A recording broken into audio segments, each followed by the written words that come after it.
ਉਹਨੂੰ ਭੇਜਿਆ ਸੀ ਨਾ ਦਹੀਂ ਲੈਣ ਵਾਸਤੇ, ਦਹੀਂ ਨਹੀਂ ਲੈਣ ਵਾਸਤੇ। ਇਹਨਾਂ ਨੇ ਸ਼ੈਤਾਨ ਨੇ ਦਿੱਤੇ ਨਹੀਂ ਪੈਸੇ ਨਾ ਉਹਨੂੰ ਬਈ ਜਾ ਕੇ ਨਾ ਨਾਸ਼ਤਾ ਲੈ, ਡੇਲੀ ਉਹੀ ਲੈ ਕੇ ਆ। ਇਹ ਹੱਡ ਹਰਾਮੀ ਕਰਦੇ ਸੀ ਨਾ ਬਈ ਤੂੰ ਜਾ ਲੈ ਕੇ ਆ। ਉਹਨੇ ਇੱਥੋਂ ਫੋਨ ਸ਼ੁਰੂ ਕੀਤਾ ਹੀ, ਉਹ ਗਿਆ ਹੀ ਨਾਸ਼ਤਾ ਲੈਣ, ਆਇਆ ਵੀ ਆਈ, ਇੱਥੇ ਆ ਕੇ ਬੰਦ ਕੀਤਾ ਇਸ ਫੋਨ। ਤੇ ਉਹਨੂੰ ਪਤਾ ਨਹੀਂ ਹੈ ਵਿਚਾਰੇ ਨੂੰ, ਇਹ ਪਤਾ ਸੀ ਬਈ 3 ਪਾਏ ਨੇ, ਸਮਝਾ ਕੇ ਭੇਜਿਆ ਬਈ 3 ਪਾ ਦਹੀਂ ਲੈਣੀ ਹੈ ਨਾ, ਤੇ ਇਤਨੇ ਪਰਾਠੇ ਦੇ ਆ ਚੀਜ਼।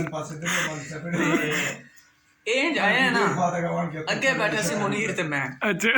ਮੁਨੀਰ ਨੇ ਕਹਿ ਦਿੱਤਾ ਉਹਨੂੰ, ਕਹਿੰਦਾ ਭਾਈ ਕਿਤਨੀ ਦੀ ਦਹੀਂ ਲੈ ਕੇ ਆਇਆ।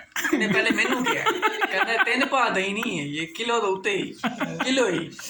ਤੇ ਮੈਂ ਕਿਹਾ ਵਾਕਈ ਚਾਚਾ 3 ਪਾ ਦੇ ਛਾਪਰ ਘੱਟ ਹੁੰਦਾ। ਤੇ ਇਹਨਾਂ ਦੋਵਾਂ ਦੀ ਲੱਗ ਗਈ ਆਪਸ ਵਿੱਚ।